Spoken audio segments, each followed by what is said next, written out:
आहे. आम्ही सूत्रसंचालनातून आपली रजा घेतो, पण त्याआधी पुन्हा एकदा कतारच्या वाळवंटी आपण सारे मराठी वारसा जपतो कला संस्कृतीचा, घेऊन महाराष्ट्राचे नाव ओठी.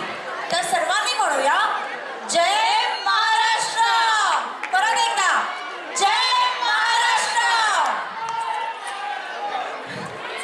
तर यानंतर आपल्या समोर ग्रुप डान्स घेऊन येत आहे आराध्या पाटील, मानसी महेंद्र घरात, मृणालिनी स्वरूप पाटील, पल्लवी सागर पवार, प्रतिभा प्रशांत शेळके, प्रिया भानुशाली, सुजन समीर सोनी, विनया आशिष रालकर. ग्रुप परफॉर्मन्सची कोरिओग्राफी केली आहे मानसी महेंद्र घरात यांनी. तर जोरदार टाळ्यांनी त्यांचे स्वागत करा.